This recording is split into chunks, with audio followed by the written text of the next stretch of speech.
Hey guys! Welcome back to my YouTube channel! Another day, another vlog na naman tayo for today's video! At nag-i-snow na nga at si Kuya nandun. Mamimili kami ngayon ng mga Filipino ingredients para sa handa ni ate bukas. Nandito kami ngayon sa Seafood City. Papakita ko sa inyo nga guys yung mga presyo ng mga Filipino ingredients dito guys. Like nung mga dahon ng tangla, dahon ng sibuyas. Pakita ko sa inyo mga bibili namin ngayon. Kaya nandito kami ngayon sa Seafood City. Then dito na rin kami kakain kasi maraming mga Filipino food dito. At nag-i-snow na. Nakikita nyo ba? Tara guys, pasok na tayo sa Seafood City. Let's go! Guys, dito na sa Seafood City. Pasok na tayo. May listahan na tayo. Mura. Uy, si Piolo. Nasa tayo guys. Yung mga binibenta nila dito. Pork chop. Pork chop. Ang dami mo. Ito. Chicharong bulaklak. Ayun, ang dami. Shrimp. Ganito kakalaki yung shrimp bilin mo, te. Sa ano? Sa Costco niya kalalaki. Calamari. Ayun yung bangus. Bangus yun, diba? Pritong bangus. Chicken skin. Marunong na ako gumawa yun, guys. Anong kakainin natin, te? Bagnet. Bagnet? Huwag magpo-pork chop na nga tayo bukas. Yung kainin mo dito yung dinuguan. Bibili mo na kami yung pagkain, guys. Dinuguan. Ayun, may dinuguan. Yun na lang.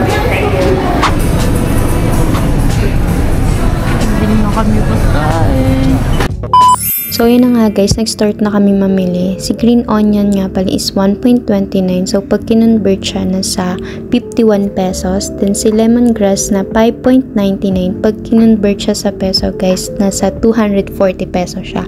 Then, dito naman tayo sa garlic guys, 1.49 siya. Nasa 60 pesos siya pag kinonvert sa peso. Imagine guys, kung gaano kamahal yung mga bilihin dito. Then, dito naman tayo sa molo wrapper guys, 4.79 siya. Pag kinonvert siya sa peso, nasa 191 siya guys. So, dito naman tayo ngayon sa mga paper plate guys. Maramihan naman na siya. Sa 10.59 siya. So, nasa 420 pesos siya pag kinonvert sa peso. At ito nga pala guys yung bigas. Ito makikita yung presyo ng mga bigas dito. May 56, may 24, may 18, 32, 33. So, pinakamura dyan is yung 18.99. So, pag kinonvert mo yan sa peso guys, mahal talaga.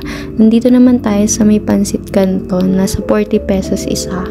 Kasi yung $1 na Canadian is 40 pesos. Dito naman tayo sa EPUB at contents guys. Yung angel dito is nasa 2.39. So, pag kinonvert siya, nasa 95 pesos. Pero, itong contents mas mura to. 2.99 lang siya. Compared dun sa Alaska na 3.99. Pag kinonvert yung 3.99 sa peso guys, nasa 160 siya. Then yung 2.99 naman, pag kinonvert siya, nasa 120 peso siya. Diba ang mahal? So may mga nakita rin ako dito na nata de coco, pineapple syrup, ube jam, marami kang makikita rin dito. Medyo mahal din. Dito naman tayo sa mga pampalasa guys. Dito yung mga toyo, suka, ketchup, kung ano-ano pa. Makikita nyo din dito yung presyo ng dato puti guys, kung gaano siya kamahal. So, yung dato puti dito guys is nasa 3.29 siya. So, nasa 120 peso siya pag kinonvert. Then, dito yung toyo, halos nasa 200 peso siya. Yung soy sauce dito guys. Maraming iba't ibang brand dito na makikita na galing din sa Pinas na ini-import. Then, mga Asian goods din. At ito nga guys, yung ketchup dito nasa 80 pesos. Yung Mang Tomas dito guys, nasa 148 pesos siya pag kinonvert. Ayan guys, makikita niyo yung mga presyo nila dito, nasa 80. Ito din guys, nasa 200 pesos yung sweet and chili. And din yung mogo guys, so nasa 200 plus din to kapag kinonvert sa peso. Samantalang sa Pinas, magkano lang yun, diba? So, parang doble yung presyo guys. May minor din dito guys. Ayan, 2.19. Isang box na naman siya. So, nasa 80 peso siya pag kinonvert sa peso. Then, mamasita guys, meron din dito. Kaya naman guys, nung pumunta ako dito, ang dami akong dalang mamasita, sinigang mix, kung ano-ano pa. Kasi mahal talaga dito. Halos doble yung presyo. Ito guys, oh, meron din ditong tipas hopya. Grabe guys, pati tipas, umaabot dito sa Canada. Kaso sobrang mahal, 8.79. Pag kinonvert mo siya sa peso guys, nasa 352 peso siya. Imagine that. Meron ding mga cupcakes dito na makikita nyo na galing Pinas guys. Nasa 5.29 siya. So, pag kinonvert siya guys, nasa 212 pesos. Yan, yung Paji Bar, yung mga sikat na cupcakes sa Pilipinas. Meron din naman dito. Kaso medyo mahal talaga guys.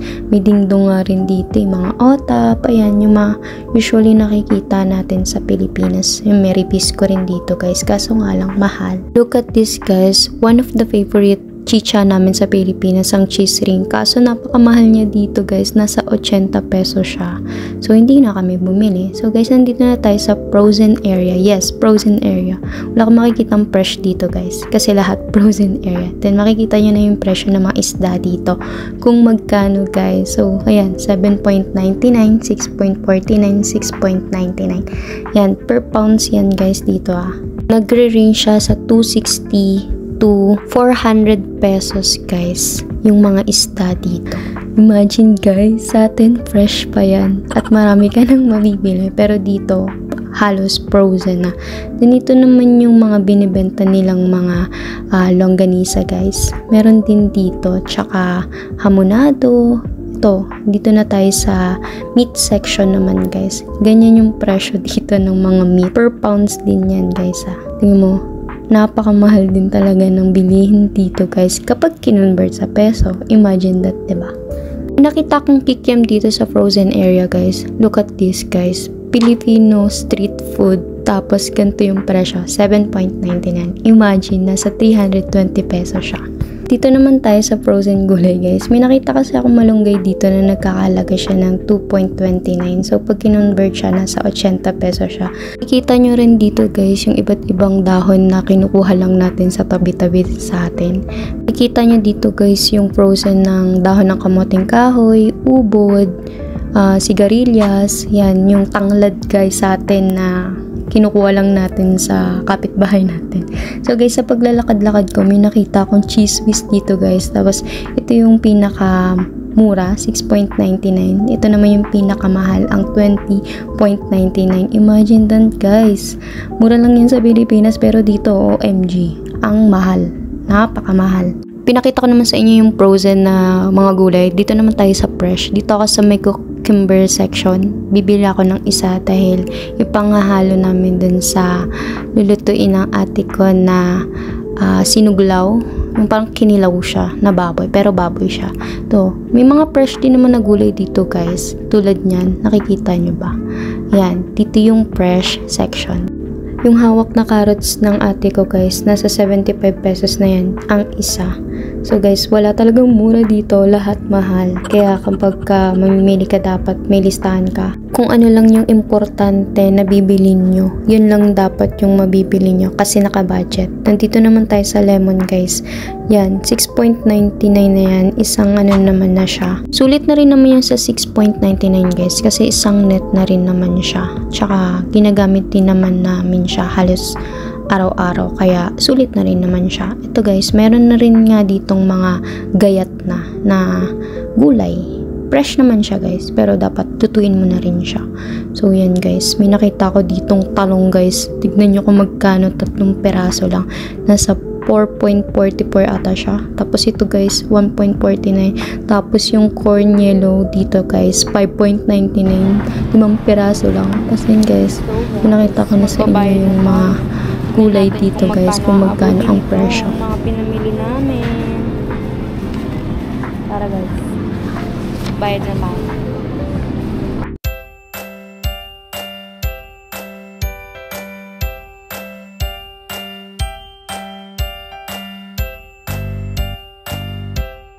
At ayun na nga guys, nakalabas na kami ng Seafood City at ibabalik ko lang tong cart na dala namin kasi hindi siya pwedeng ibalandra lang kung saan. Meron talaga siyang designated na area kung saan mo siya ilalagay. So umabot kami ng 130 Canadian dollars, so nasa 5,000 pesos siya guys. So guys, yun lang. Nakita nyo na yung mga presyo ng mga bilihin dito sa Canada guys. So, sobrang mahal, diba? Kapag kinonvert ko siya sa peso. At syempre kasi mga important din kasi yung mga Filipino ingredients dito at mga Filipino foods. Kaya medyo talaga pricey yung presyo niya. Pero yung mga local naman dito medyo mababa naman yung presyo. Pero yun nga. Kaya kailangan mo din talagang budgetin yung pera mo para lang sa grocery. At nag-i-snow na nga guys. Ito. Nag-i-snow dito. Nantay namin si kuya kasi nag-washroom pa siya. So, yun lang guys. Kung nakaabot ka sa video nito, gusto ko lang magpasalamat sa suporta at panonood sa mga video ko. Then, yun lang. Pinakita ko lang sa inyo kung magkano yung mga presyo ng mga bilihin dito. Lalo na yung mga Filipino products dito sa Seafood City guys. So, yun nga, medyo mahal talaga, pricey talaga yung mga bilihin dito dahil mga imported sila galing Pilipinas. Kaya, medyo mahal talaga. So, yun lang guys. Dito ko natatapusin yung video ko. Thank you for watching and see you to my next vlog. Bye!